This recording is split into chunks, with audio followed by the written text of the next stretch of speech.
Welcome to Think Big for Africa podcast. On this podcast, we will bring you interesting conversations with local, national, and international African leaders from all walks of life, home and abroad. Leaders who are doing their bits to progress Africa's development. Conversation topics will range from education, science, health, leadership, politics, business, and many other global issues. Conversations about everything that concerns Africa's development. Africa has so many wonderful achievers worldwide, and this is exactly what we will bring to you on Think Big for Africa podcast. Stay tuned.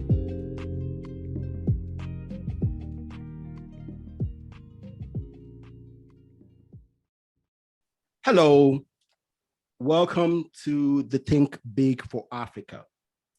This is Ekene Banye, your host.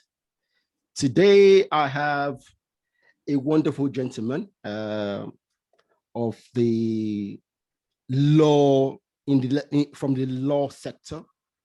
He's the first lawyer I have on the podcast, and there's a reason why a lawyer will be here, and very soon I have more lawyers on the program. Because for me, lawyers are one of the people who know a lot more about a country, about development, because anytime there's something interesting coming down the line, the first few people who know about it are lawyers. Okay, so today, hopefully my guest will be able to tell us some things coming down the line in the oil sector, because that's where this gentleman is an expert.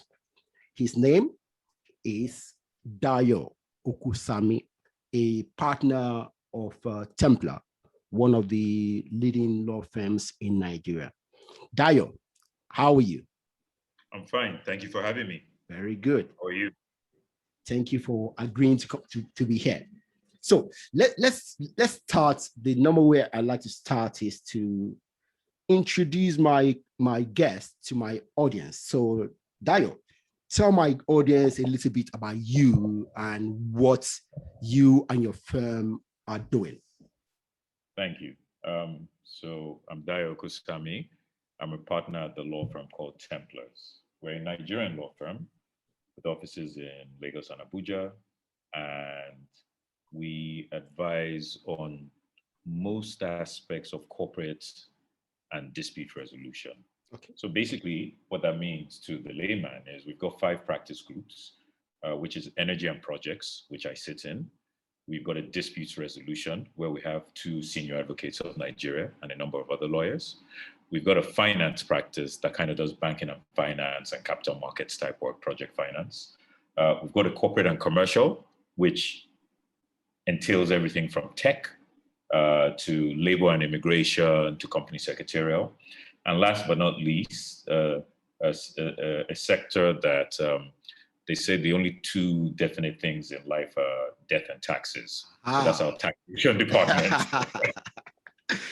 We put that last because no one ever likes taxes, including myself, although I wouldn't say that officially. We're one of the largest firms in Nigeria.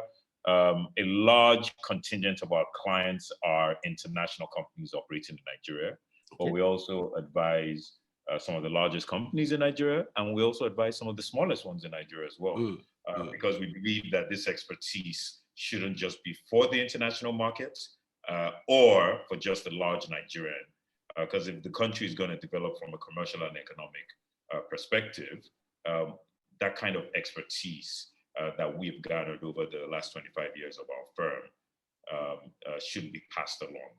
And exactly. Even some of the largest companies in the world and in Nigeria now, they were startups, weren't they? Yes. So we very much believe in investing in relationships. So that's what we do. That's the elevator pitch. Right. See, that's exactly what I said. I know everything good or bad coming to a developing country will have a lawyer or a law firm at the fulcrum, because you guys are the first step that any enterprise will call on. Okay, so yeah, I know you are an energy expert. Now, energy, oil and gas is for me, it's too important in Nigeria. Okay, I say it's too important because I see in the next 30 years it will diminish in the world space. Okay, but it's too important. It's very important for Nigeria. So your work in that sector is very important for us as a people, and to help us develop. So I want to know something.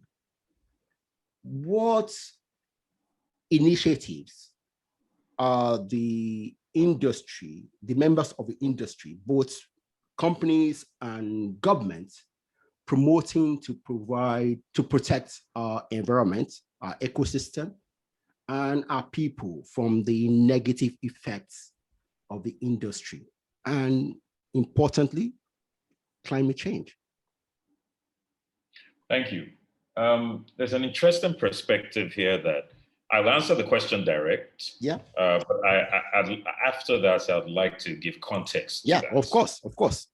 Good. Now, the government in Nigeria are trying to prepare for the future, okay, and trying to wean our economy off just oil and gas, because you made a point. We're too dependent on it. Yes. Right? 90%, it might be slightly under now because we're slowly making money in other sectors, okay, but 90% approximately of our revenue comes from oil and gas. Yeah. Right? And that could work some of the time, hasn't worked with us. But like you said, while I think it might be slightly longer than 30 years, but okay, we're already on a decline. Yes. Right. And I'll give you an example. One of the largest oil and gas companies in the world, Total, out of France, you might have caught that they rebranded themselves Total Energies. Yeah. Now, exactly. Everything. So exactly. That's where pardon the pun, that's where the wind is blowing. Yes. Okay. So now, coming back to your question, what are they doing? Somewhat belatedly, we're moving away from oil itself to gas utilization, okay, which is still tied to the industry. Yes. But we all recognize that gas is cleaner. Yes, it is. If a somewhat more finite resource than perhaps wind or solar. And Nigeria as a country has more gas than oil. I mean, correct. I know. I'm an oil and gas lawyer. I've been an oil and gas lawyer 20 years, and it's ridiculous that we haven't used it. Yeah, we're not. We just haven't been serious enough about it, but that is changing. Okay. Now, but I want to address a point regarding climate change. Mm-hmm. Climate change and taking care of our environment is crucial. Yes. It's critical for the survival of us going forward, but I have a somewhat different take. Okay. Now, I read a report quite recently that the world's top 100 organizations produce more than 70% of global carbon emissions. Yeah. You saw that, right? Now, none of those corporations are Nigerian or African. Yes. But see, right? Okay, finish what. Continue. Yeah, no, but I like the debate, and I don't. I think this would be more interesting if it's not have a lawyer lecturing. But I'll make my point quick. So we must be cognizant of it, but I would argue that the greater responsibility for changing the effect that impacts on the climate yes comes from more developed countries. I agree absolutely. I agree. But my point is this. Good. Let's go. The effect will impact Africa more. Okay. Okay. So if we sit down and say, yeah, the pollutants are companies and governments in the West and China. Okay. So they should deal with it. Unfortunately, the climate, the environment is not sectioned. Absolutely. So whatever they do anywhere goes around, lands in Africa. As it would everywhere else. But then, because we are not doing much, we are not getting prepared. I agree. So that's my argument. So we need to be prepared. We need to be. So that is why, and I'll give you an example. In my firm now, within energy and projects, we do power generation. Okay. We do a lot of gas, right? But increasingly, we're doing a lot of solar power projects now. Okay. Because of the way of the world, solar is still being developed, no matter how much you might hear about it. And its utilization on what we call CNI, a commercial and industrial scale, is still some ways off. Okay? I'm trying to section things. So let me give you an example. And I try in these podcasts not to get too technical, but let me give you an example. Nigeria now, according to today's paper, the power sector, right? Nigeria needs 28,000 megawatts. Okay, I don't understand what that means. It needs 5 fingers of power. Right? We only generate 1 finger. Right now. Good. Out of that 1 finger, and you can see my finger here, right? Only where my fingernail to the top of my finger is done by solar. Okay. Good. We will eventually get to half of my finger. Okay. That's going to take 10 to 15 years. Wow. Yeah. If you look at the other ways of generating power, right? Renewable sources. Yes. It's solar, wind. Yes. We don't have, just because of our geography, wind can't work. Wind works in European, where you have larger oceans with, Yes.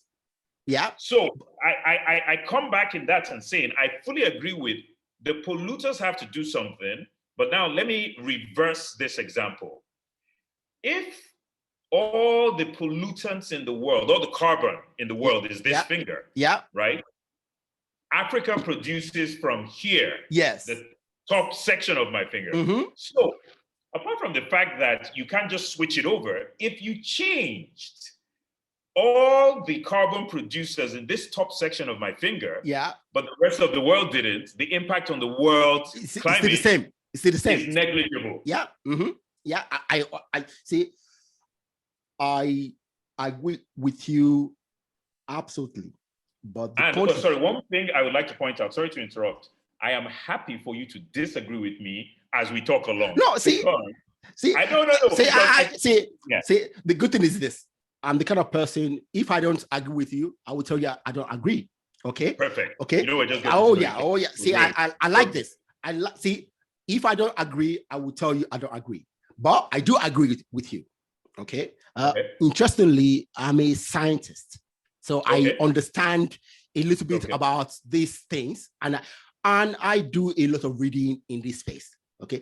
When it comes to law, I don't know anything. Okay? I like lawyers, the TV lawyers. Okay? So change must be made. Oh, absolutely. We need to do things in a different manner to help us. Now, you talk about the ability to use wind power to generate energy. Now, we're not in the position to do that, but we have the only continent that has so much solar energy, apart from Africa, is South America and Australia. Okay. Okay. Mm-hmm. We have had this God-given free source from the beginning of humanity. Okay. Yeah. Yes, the science wasn't there. Okay. Right. But since the science started trickling down, what have we done? Only Morocco is doing something to build a big solar farm in Africa. Yep. Now, the question I'm going to ask you. See, we have indigenous energy companies. Yeah. Okay. I don't know how they are in terms of, are they actually doing some research, or are they just buying the technology of oil and gas from Europe and America and just implementing them in Nigeria? See, it's a bit of okay, because the truth is this: for me, if we don't get to the space where we are doing research and implementing indigenous solutions, where we need to buy everything and adapt them, we'll still be in the same place. I agree with you. Okay, so you say we're doing something. So what solutions are we devising locally in the energy sector? Good. Okay, so I could answer that. From a regulatory point of view, okay, it is more towards acquisition.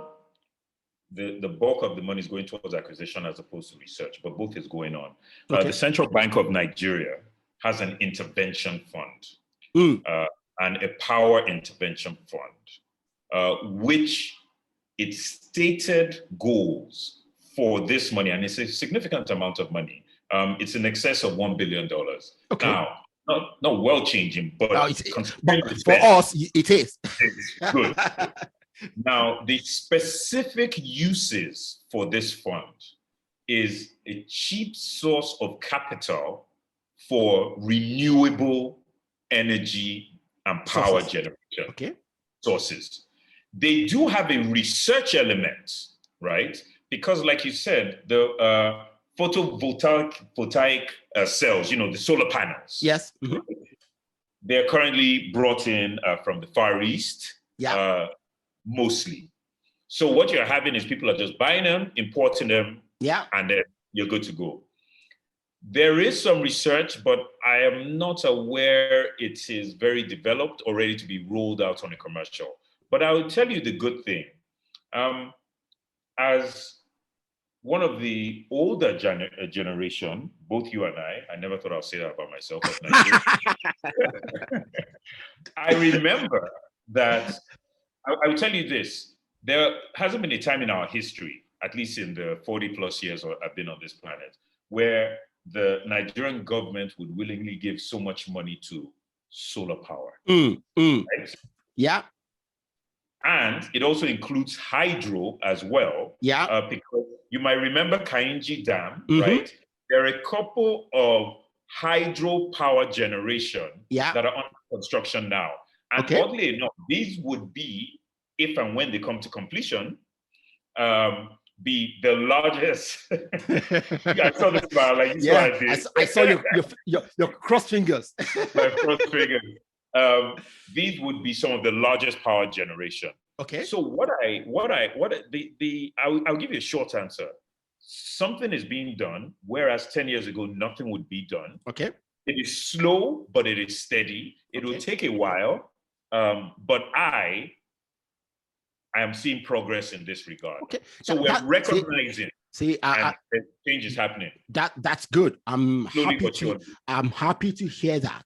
See, I'm happy to hear that, because most times when I stay by myself and think about what would happen to us, see, the last time I was in Nigeria, once my plane landed, I left the customs and I stepped out of the airport, and I saw the fumes. I said, my God. Yeah. See, if you live in Nigeria, you won't see it. If you live in Lagos, you won't see it, because you are used to it. Okay. But if you come from somewhere else, you will clearly see the difference. I'll tell you something. I live in Lagos. Whenever I travel often for personal and work reasons. Yeah. If I travel a week and I come back, you see it. I can when I step out. Exactly. So, yeah. Exactly. So this, I mean, every flat in Lagos has 1, 2, 3 generators. Absolutely. Okay. So the amount of hydrocarbon we are pumping into the atmosphere on a daily basis is not sustainable, even though in the bigger space we are our impact or the amount of pollutants we push into the atmosphere is little, okay, because we don't have those big industries, okay, but our electricity generation can be minimized if we actually have solid generation look statewide or nationally, instead of everybody generating their own electricity absolutely 60% of the time. People do that because of what you said. Yeah. The state and government doesn't do that. Yeah. The state and government are trying to do it, but not doing it fast enough or efficiently. You have private organizations now stepping in, offering higher than the state utility offers, but lower than the cost of your running your generator or generator, right? And the number 1 and 2 company that do that, it's entirely solar. So you're having— Interesting, very good. Yeah, you are having Nigerian homes and a number of businesses convert to solar fully or a hybrid type solar situation. Yeah, that's good. Which drops the carbon monoxide they're pumping into the atmosphere. Yeah. So that is being done. Yeah. So Dayo, when are you going to install a solar panel in your house? I have one. Oh, very good, very good. So that's good. I'm happy to hear that. But I also have a generator as well. No, I see. I understand that. Yeah. I'll just give you full disclosure. Across the globe, big businesses are running the show. Okay. Many times to the detriment of their workers, customers, and when it comes to Africa, even to the detriment of the country. Okay. So what legal measures are Nigeria and other African governments have or need to put in place to protect the everyday citizens, employees, and customers, and small businesses. Okay, small businesses from the power in terms, when I say power, money, connections, and reach of big and global businesses. I'm sure you understand what I'm talking about. Oh no, I especially since we are in the sector where the biggest global businesses are in the country. So the answer is twofold. Yeah. Is there a law or regulation that protects the ordinary citizen? Sorry, I'll make it 3. Is it effective? Is that law effective? Effective, okay. But more importantly, is it enforced? Good. Now, I've always said this. An inadequate existing law is better than no law. Okay, agreed. But more importantly is enforcement. Yes. Because I will tell you this, often across Nigeria and other African countries, you have a law that is sitting there. First of all, you have to look into the law and find out, was this law enacted? Did it become law in 1950? And we're 70 years later. How relevant is it? Okay. It is, and let's give you a practical example. If you knew that every time you went over the speed limit, your fine was a dime. Yeah. Right? A dime 50 years ago was a hell of a lot of money. Yes. Now, you know what? If it means getting your Starbucks early or getting to work without your boss getting on you, you will break the law every time. Yes. It's 20 cents if they catch you, right? So now, and that goes to my last 2 points, right? How effective and the enforcement. Yeah. A number of times in Nigeria and other African countries, the issue is not the existence of the law. Sometimes it's outdated, but it's the enforcement of the law. Yeah.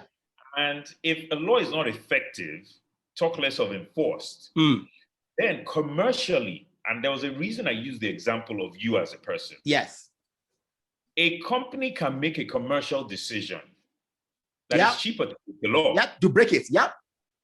So now the question is this: if that same company operates in 10 countries and one country has made it more economically viable to breach the law than obey the law, then one could argue there's a moral obligation on a company, but you would say there's more of a moral obligation on the government and those who enable and enforce the law to ensure that the common citizen is protected. Yeah.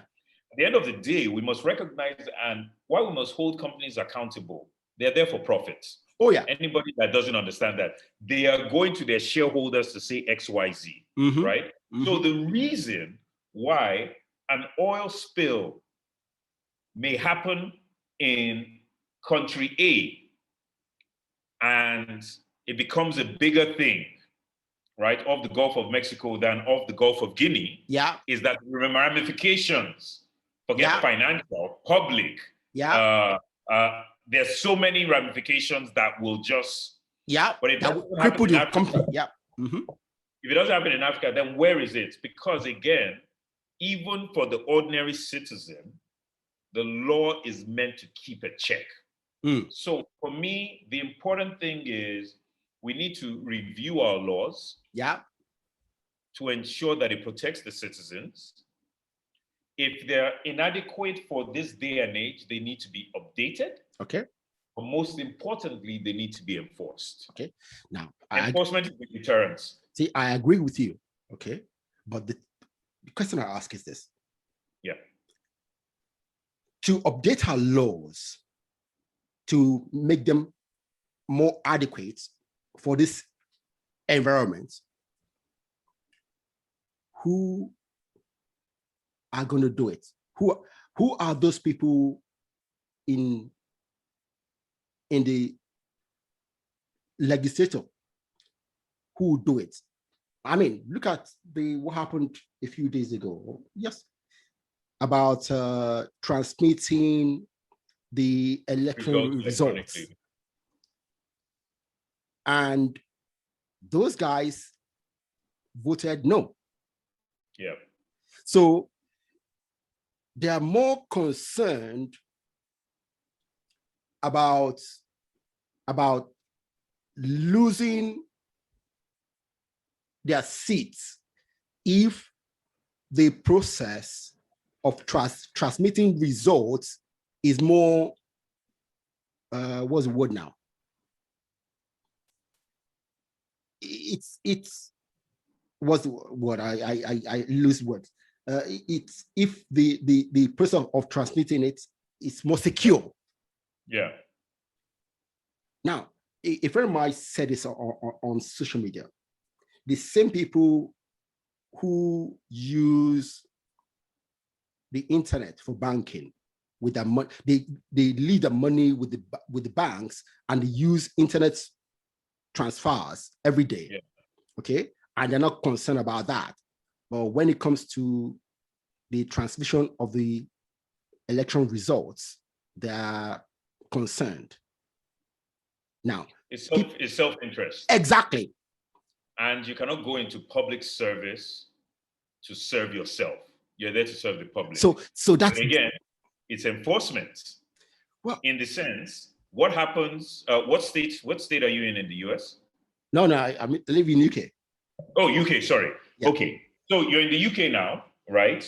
If your counselor, if you're in a labor conclave, okay, and most of your constituents were pro-Brexit. Yes. And your counselor goes on the other side. Yes. He's out. He's out. Good. He's out. Next election, right? He's out. That doesn't happen in Nigeria. So, but I will tell you one thing. I think things are slowly changing. Let me tell you why. Just because of social media that you mentioned, which is why some, I would say, unscrupulous legislators were trying to pass the social media ban bill. Exactly. Right? There is more awareness. Yeah. Which we're going to talk about. We'll talk about that. Okay. There's more awareness. But the important thing, let me tell you the important thing, there's a slow change because people started pushing against it. That's why they started trying to change the language so it was the same but not the same. It doesn't make it great, but 10 years ago, unbelievable. But let me tell you the thing I liked. The next day after that vote, this day, which is one of the largest newspapers in the world, they put the names and pictures of every legislator that voted for that thing. Okay, that's good. I didn't see that. That's good. Would I believe you? If I told you this 5 years ago, would you have believed it? No. All of them. They said these are people that voted for, these are people that voted against. Name and pictures. I was taken aback. Wow. Will it make a difference? Maybe not now. But then these legislators now know that there's more of an eye on them. You understand? Well, those people whose constituents are more educated and would take the corrective actions will be more, correct. For people who live in a rural place where you can just a local chief can just tell their people vote for this guy. Yeah, they're not concerned. They will even see this thing. Yeah, so they're not concerned. All right. Yes, I want to talk about the African Continental Free Trade Area Agreement. Yeah. See, now I'm going to talk about it in the light of me being in the diaspora. Okay. What is the how does the agreement encourage Africans in diaspora to invest and set up businesses in Africa? Now, why am I asking this question? See, I've tried to set up businesses in Nigeria before, okay, and I knew what difficulties I faced, okay, and right now, anything I want to do is not focused on one country or the other, okay. Yep. I want to cover the whole of the continent, okay. Yep. So I believe this agreement will enable such coverage for people, okay. Yep. So, and I know so many other Africans outside who are eager to do something. Yeah. So how does this agreement encourage that?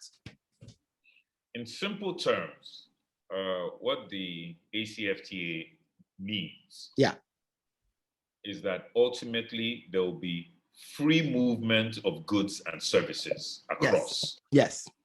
So what that means is that,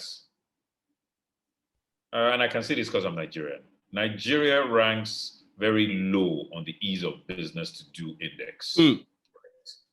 Let's say you're in the UK now, you're Nigerian, you love Nigeria, you come from here, you started out trying to want to do a business in Nigeria, it doesn't work.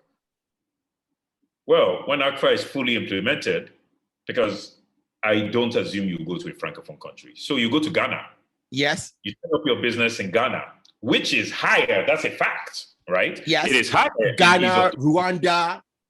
I've been to both, and you know what? As a Nigerian, I'm somewhat embarrassed, sad, angry, depending on what they are, where you see how things can be easier there. Yeah. So, the question is this. The answer is this. If you decide to set up a business, you don't have to come to Nigeria anymore. You can set it up in Kigali or Accra. Yeah. Set your business up and export to Nigeria. Yeah. Or anywhere else. Without those border controls, yes, and limitations that stifled business before. Essentially, it will be like the EU with the free movement of goods and services across. And that's the short, simple answer. See, that is short, simple answer. But like you said, in the last discussion, it's always about implementation. Oh yeah. You know, so I mean, the agreement has been on the table for how long? You know, so it was tough rallying 50 countries to sign up to it. But let me tell you the slight difference. Now it's about people's self-interest. And I'll tell you what I mean by that. You remember I said I've been to Kigali. Kigali and Rwanda is setting itself up as a kind of tech hub in Africa. You know this, right? Now, once ACFA is open, and that's the concern of a lot of Nigerians, right? That means that if Nigeria decides to implement or enforce or not, that's one thing. Going back to your initial question, right? I'm just going to go to Ghana. From the UK, I'll set up in Ghana. I know people who went to Kigali. Good. They have already set up business in Kigali, waiting for this to be fully implemented, and then they go bonkers. So now let's get to the practical implementation of your question. Those your people in Kigali, right? The Rwanda government, because they're going to want to keep people coming in. Yes. They're going to do everything they can to help push you and your products everywhere. Yeah. When you come across a roadblock, right, they will be the ones, not you, that would seek it to enforce for you. They will clear it for you. And then you know what happens? Then you'll be like, oh man, my friend Joe set up in Kigali and it's booming. Let me go set up. You tell other people. People in your blog are listening. Then Nigeria, who we are from, I'm sitting in Nigeria now, they're going to have an inflection point. It's not going to be now. It's not going to be soon. But then they'll realize, no, it's true, because sometimes it has to happen slowly and painfully. When I started out in the oil and gas industry, Ghana did not have an oil and gas industry. All their forex came from tourism. Yeah. Now they have an oil and gas industry. right? Now they're having a tech industry, so much so that Twitter said they're going to set up in Accra instead of Nigeria. And I'll tell you what, right? Maybe enough people didn't care about it, but enough people did. It was a source of pain because it was, is this how bad things have got in Nigeria? And how can we do better? It was wrong to expect things to change overnight, but these little things, Twitter going to Accra, Amazon setting up Africa headquarters in Cape Town, Kigali becoming a tech hub. When the AfCFTA is implemented, the point is that it brings more pressure on the countries that don't enable, but most importantly, it doesn't matter if a Nigeria implements or enforces. In as much as everybody else is, your business or your friend's business in Kigali is going to thrive all over Africa, including Nigeria, until Nigeria makes it attractive for you that are even a Nigerian to want to locate your business there. It's called competition. That's it at the end of the day. See, to develop Africa, we need to develop Nigeria. I agree with you. Okay, because Nigeria is the most populous country on the continent, and in the next 20 to 30 years, will be 500 million people. Okay, a substantial amount of the population. Okay, so the progress of Nigeria is very crucial for the continued progress of Africa. I agree. We can't. Africa cannot progress if Nigeria is pulling it back. I would differ with you slightly. Africa will progress slower. I mean that's what I mean. By the end of the day, time and tide. Remember that old saying from when we were younger: time and tide wait for no man.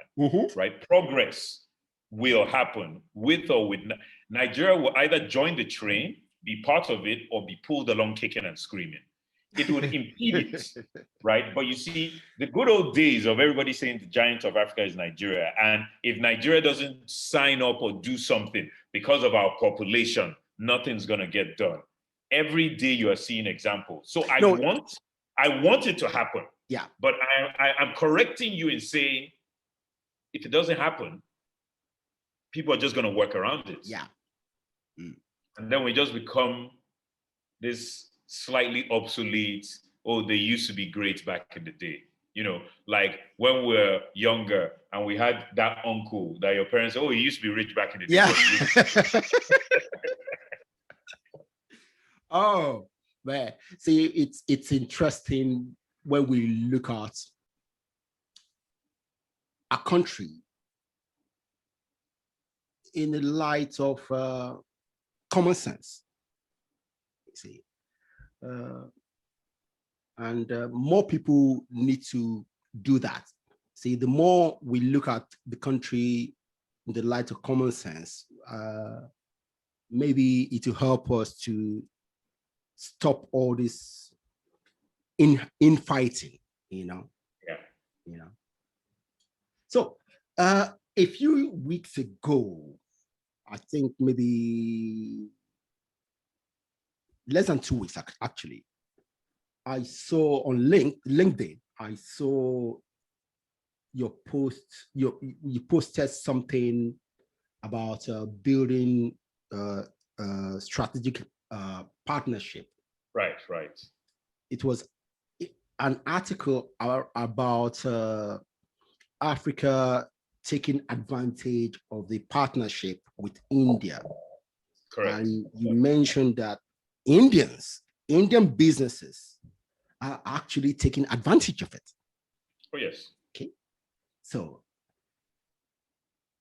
how much effort have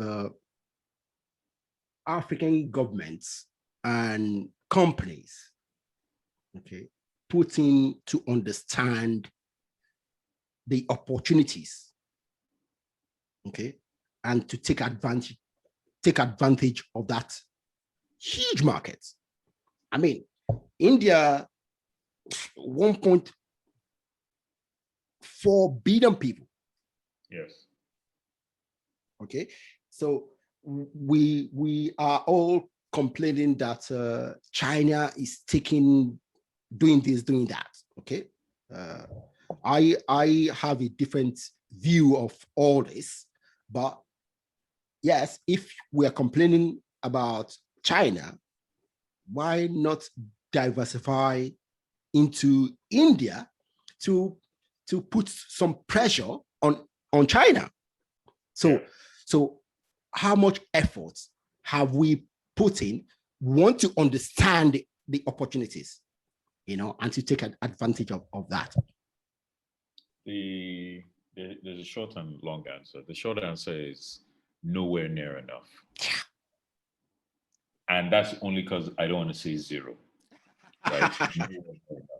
Because going back to your example of a market of in excess of 1 billion, yeah. right?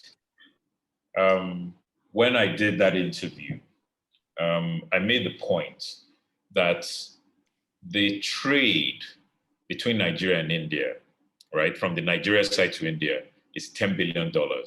Okay, all of 99.9% of it is crude oil. So it's government to government. It's not real trade, is it? Yeah, and not trade like we are talking about. Okay, forget on a retail or micro level, not even on a commercial level. Yeah, it's G2G. Now, flip it the other way. The trade from India into Nigeria, it's commercial. And it's about $3 billion. Now, here is why that is more of an impact. $10 billion going to India, government to government, there's very little impact. But $3 billion into Nigeria, pharmaceuticals, agriculture, plastics.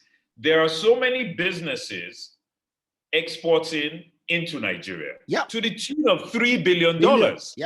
So you got people that own those companies, work for those companies, direct and indirect labor, right? We have 3 times as much going there, but the fraction is minimal. Now, directly to your question is, because if I use Nigeria as an example, we're still too comfortable in our resource dependency. I'm sure you've heard of the term the resource curse. Yeah. Oh, yeah. Right? That's the curse of Africa. That's it. Yeah. And for those that don't know, the resource curse is when a country becomes so beholden or lazy because of a resource, like crude oil or diamonds in another place or gold, they don't explore any other viable economic activity. And therefore it becomes a monoproduct economy. So we're not doing anything. All we want to know is how to send crude oil there. We're not sending our agricultural projects. We're not doing anything. And even when we do, we all know it's sad, but it's become so sad, it's laughable that one of the largest exporters of palm oil out of the world is Malaysia. Right? They got their first palm kernel from Nigeria. Okay, let me give you a little insight into that. Malaysia came to Nigeria when my father's cousin was working. Is it called Okomu something? Okomu Oil Palm. Yeah, I know the company. Okomu. Yeah. Okay. So my uncle was working with some of those Malaysians who came to investigate, to ask us for help. Okay. Yeah. So I knew that happened, and they took over the market. And we have been going down. Are we in the market at all? We're not in the top 10 or 20. Okay. Now, we used to get foreign exchange from that. We used to get foreign exchange from groundnuts. We used to get foreign exchange from so many agricultural products, right? Now we import rice, we import butter, we even import sugar. Although now they've limited it to toothpick. So it would almost be wasting our time to see what have they invested in that, because like I said, I don't want to say nothing, but it's very little. The trade that is done is on a retail basis, right? So what is happening is you have commercial people on a retail level, some on a slightly commercial. One of the largest, I won't mention their name, but one of the largest pharmaceutical companies in Nigeria, they have manufacturing capacity now. So they did backward integrate, but they started out, they'll go to, remember, India also has a lot of generic manufacturing for pharmaceutical. So one of the largest pharmaceutical companies in Nigeria now, they used to just go get the generics from India, import it into Nigeria and relabel it. Now they set up their own manufacturing. But that's how it started. And it's trying to start like that, but had a plan. Do you understand? So that was part of that years, maybe 15, 20 years ago, that was part of India's exports into Nigeria. Right? Interestingly, let me make it very current, because it's also interesting. You like this bit. Let's talk the coronavirus. Nigeria is giving out the AstraZeneca, right? It's the version manufactured in India. The most of the world is, I mean, the one I took in UK was manufactured in India. See, India is the largest manufacturer of pharmaceuticals.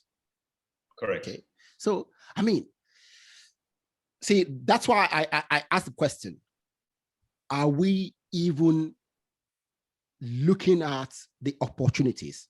Because before you can take any action, you need to know what is there.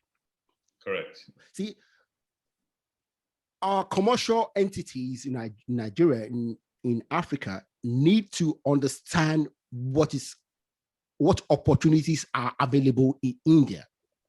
You see, we don't need to go to India and China to see what we can import back from there.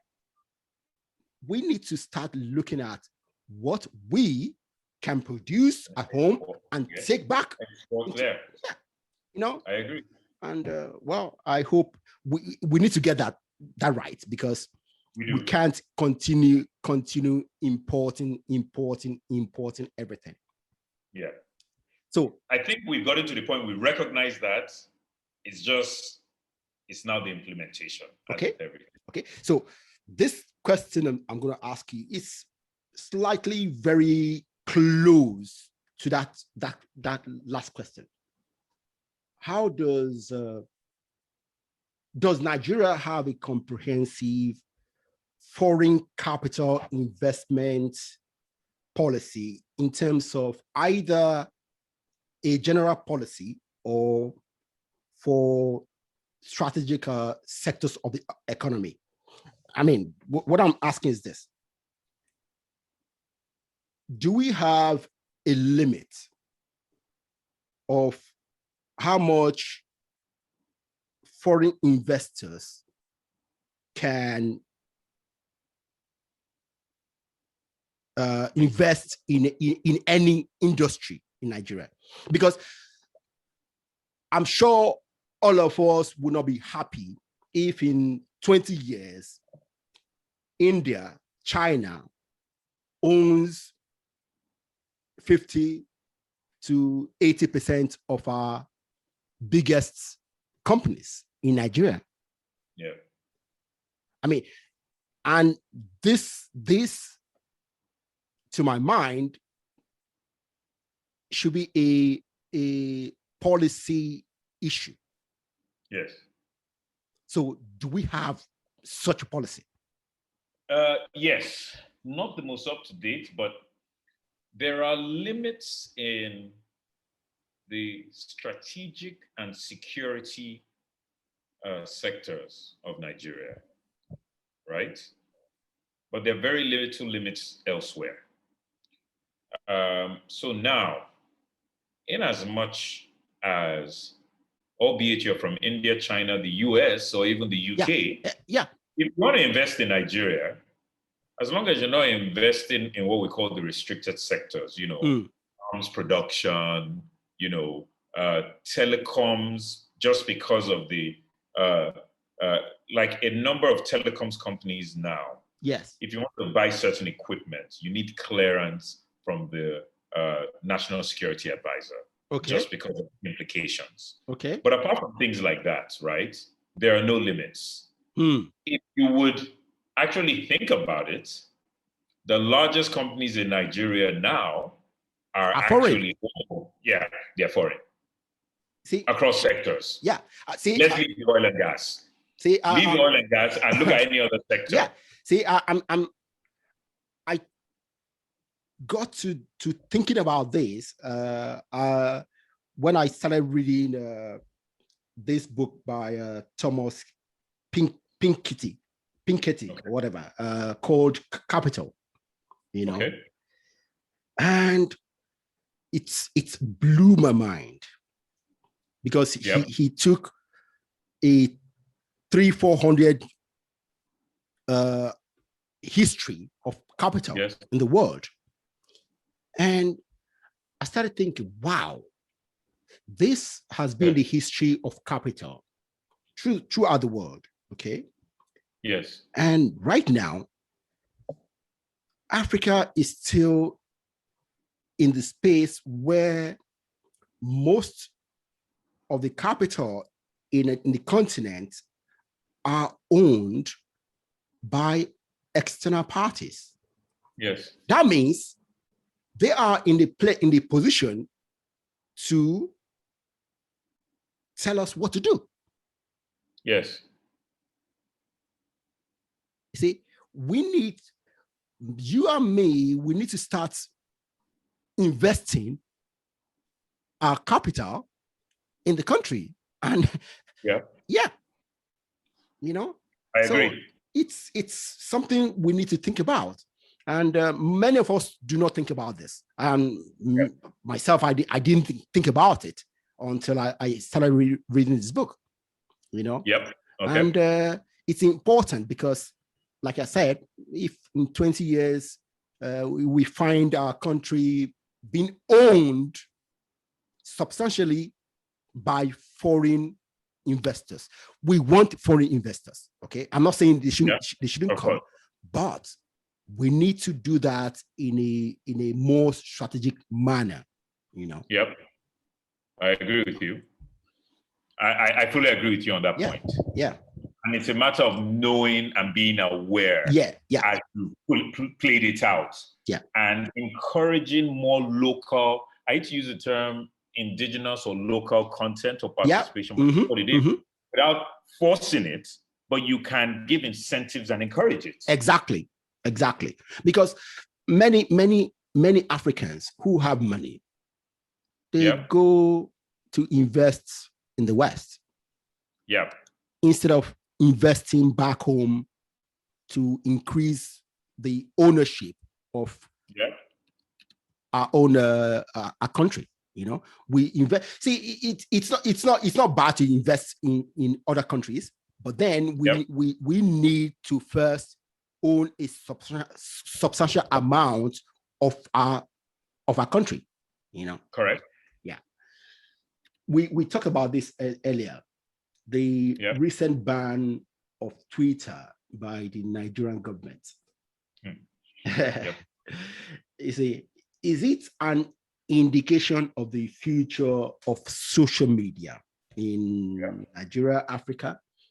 I mean, like my concern is the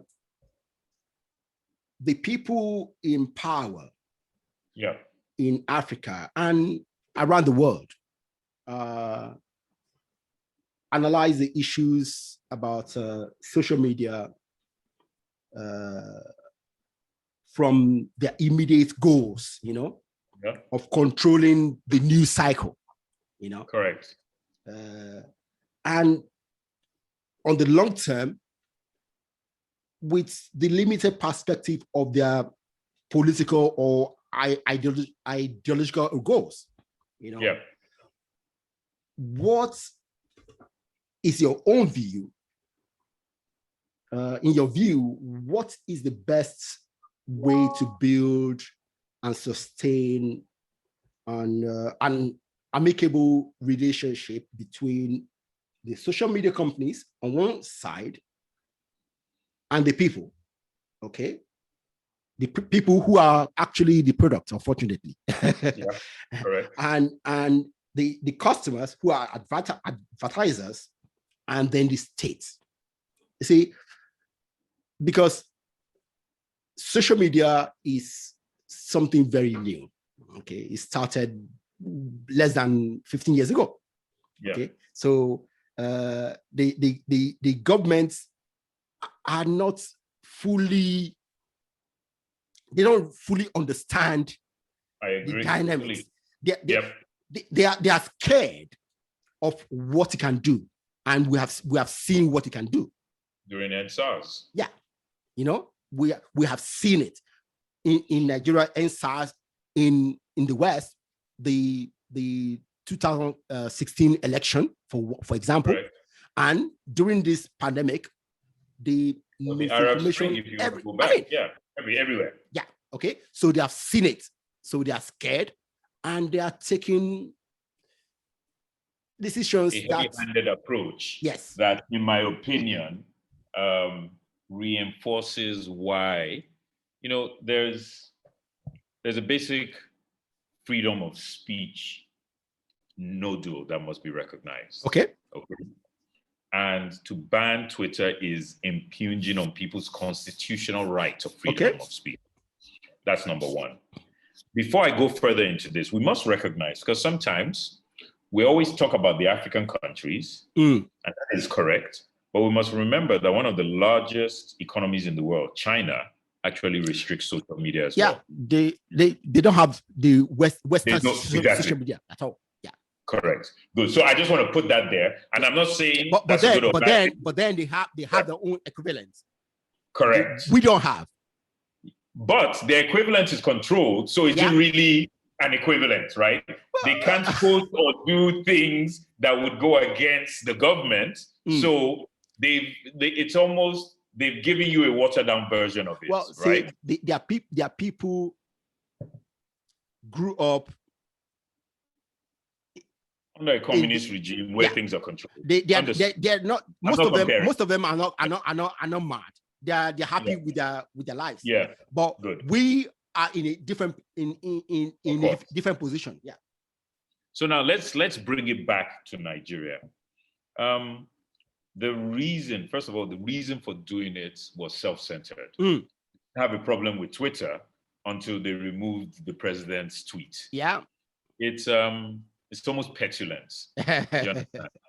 It's almost petulant. So it almost reminds us of number 45 in the US. Yes. You understand? Uh-huh. And that's not a good comparison. That's number one. Number two is information will be spread around the world one way or the other. Yeah. You ban Twitter, whether you're banning on Twitter, still goes around, including on Twitter in Nigeria. Yes. People still use it. I don't know anybody, in case anybody's asking me. I use it. Yeah. No, I mean people in Nigeria. Okay. Are still using it. Yeah. To this day. Yeah. According to reports that I cannot confirm. Yeah, I see some tweets from people in Nigeria on And what you do when you try and ban things, you give it more power than you could and it should.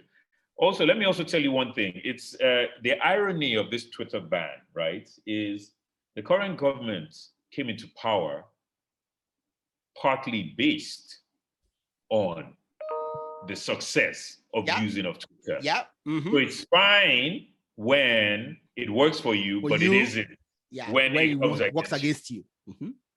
And they're afraid that come the next election cycle, that thing that worked for them work against. My opinion, that's been the whole angle for this, because we're coming up to an election cycle. Yeah. So, you know, when you're just looking for an excuse. Yeah. Do you understand what I'm saying? Yeah. Now, there's a good and bad.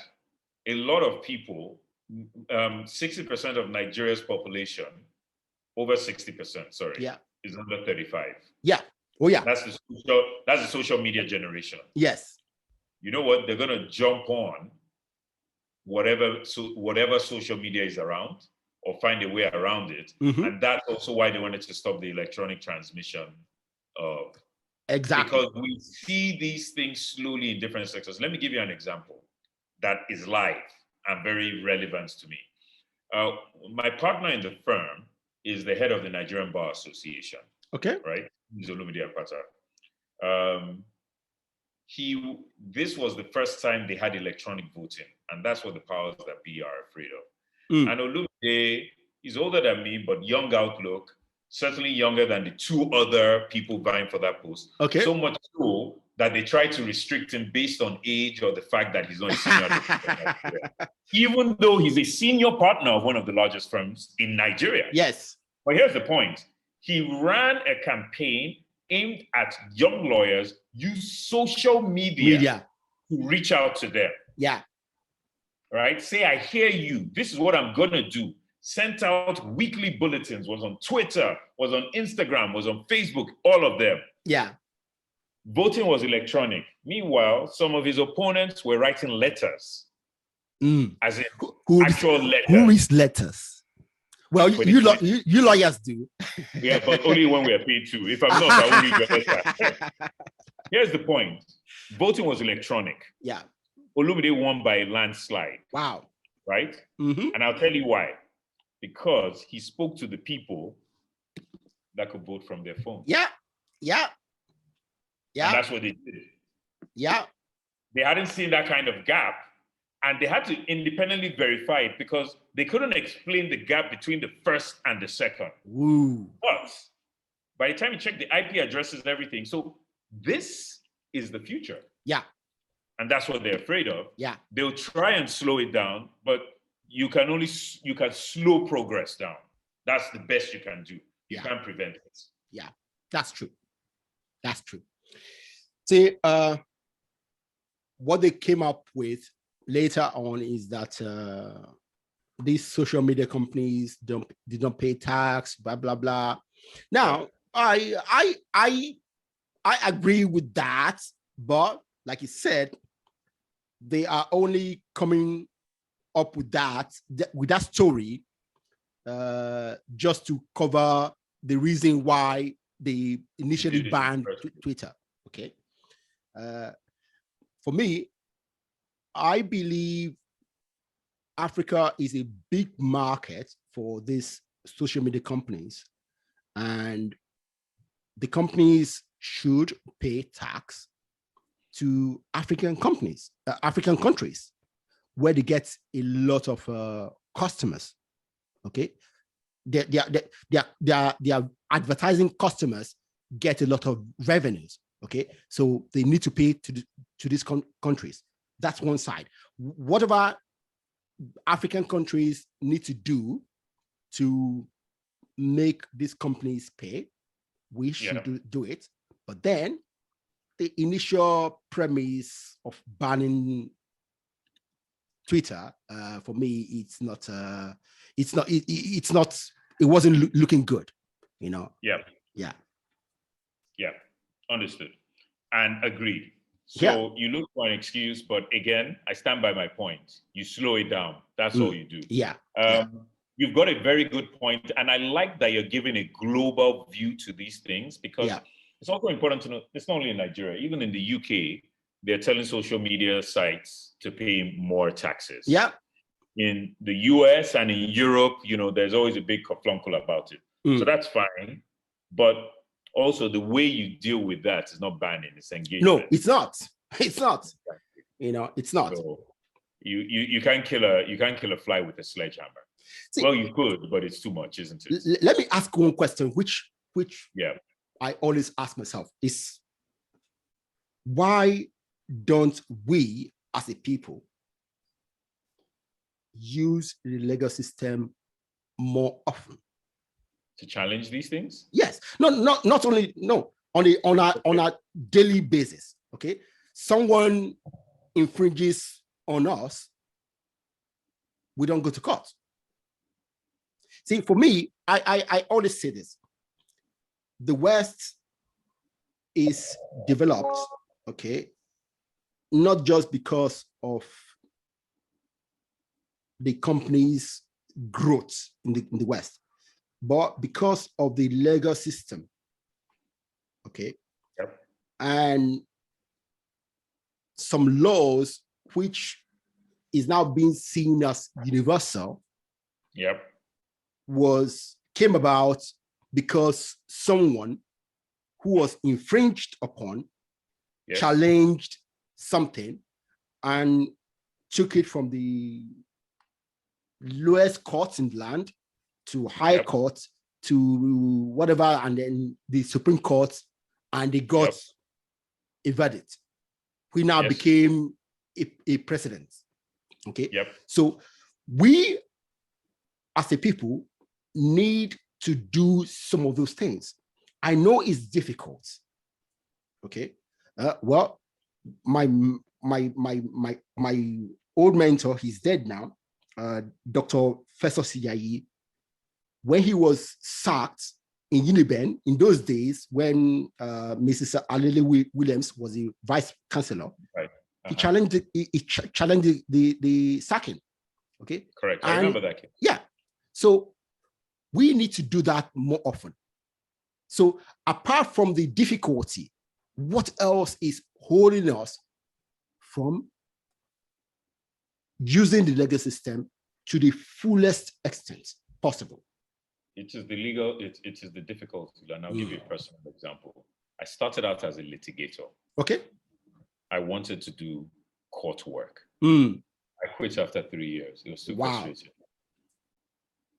Let me tell you what, the painfully slow method of seeking recourse, going back to Professor Iyayi's case, Yes. you have to remember how long it took. Oh, Do yeah. you recall? Yeah.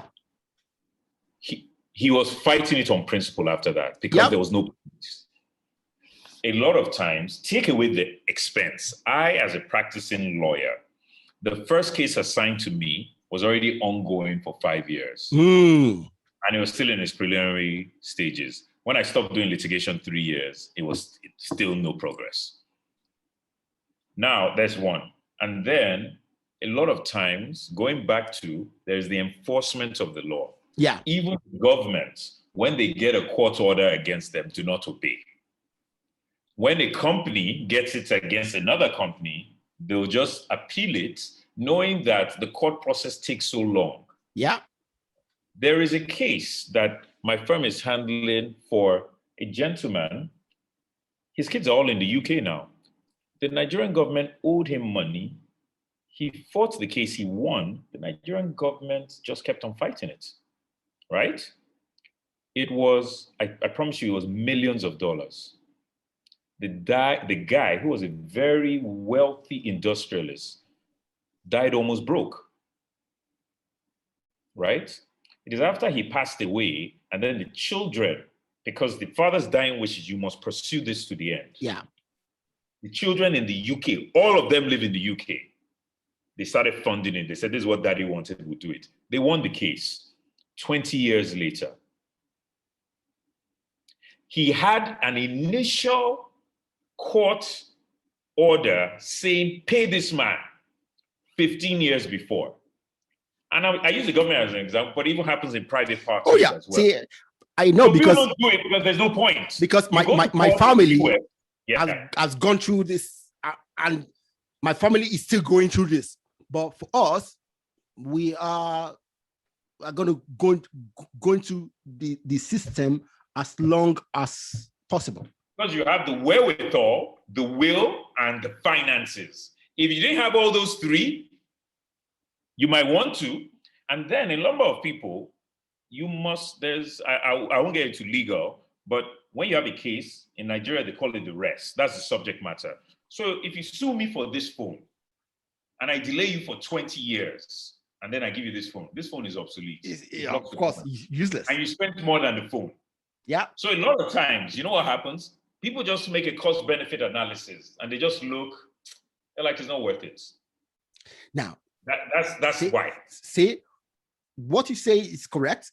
Happens all the time. all the time. But then, where are we going as a people? You see, we Africans, Nigerians complain that the UK is doing this, US is doing this. But the way we do things, we are not allowing our society to grow without a strong legal, stable legal platform. A lot of things in our country, in our continent, will never move on. See, like when we started, I said, anything good in the world, anything bad in the world goes to a lawyer. Okay, so you know that you guys, the legal system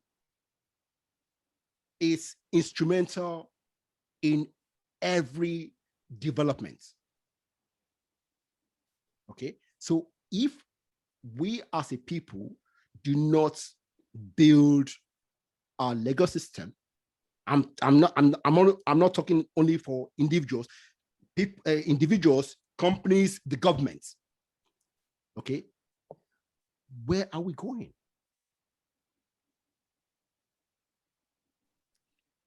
It's a question that needs to be pondered. Alas, cannot be answered on this podcast. Dayo, it's been very, very interesting to talk to you. Let me ask you my last question. Okay. As an expert in the energy industry,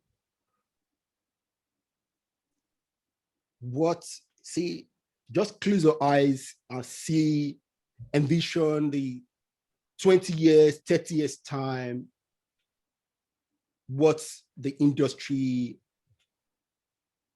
will be. Mm-hmm. What do you see? I see that oil, not only will it be a dirty word, it will be a forbidden word. We'll talk about the dark ages where we used to depend on crude oil. Yeah. In 20, 30 years, the cachet of even gas will start becoming a dirty word. The way oil is now, but it will take a while for it to get to where they talk about gas in the past. Yeah. There will be, in my opinion, more usage of solar and wind, but the fact of the matter is, to provide power on the scale that we need, you're going to even go into a somewhat maybe dirtier word, nuclear. Unless there's going to be some new energy source, right? Okay, continue. Mm-hmm. Because to be able to drive what we need and to be able to move away from fossil, you need, for lack of a better description, the Big Bang in some form. So maybe something's going to be invented that is cleaner. You know, you're a scientist, you know that theory. I used to read a lot of science. Why do I say used to? I still read a lot of science fiction, but I started as a kid. Me too. There you go. What's that term? Not cold fission. Is it it's cold fission. Fission. Yeah. That's the power of the sun. Correct. Yeah. Mm-hmm. So till we get there, we'll continue to delineate the dirtier while moving to the cleaner till we find that fission or as close as we can to it. Now, just to say this, nuclear is a dirty word for people who don't understand it.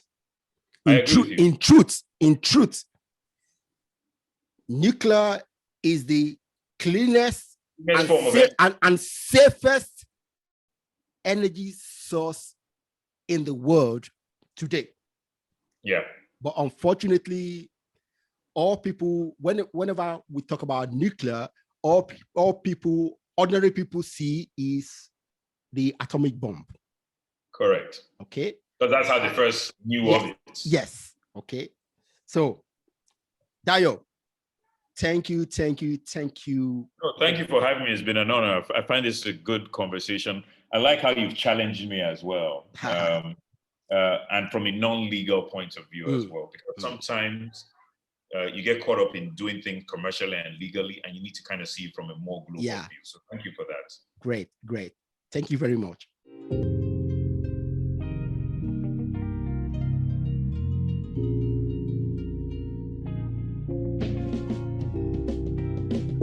Listen or watch more episodes of Think Big for Africa podcast with new guests every week. Subscribe to ensure that you are notified whenever new episodes are available.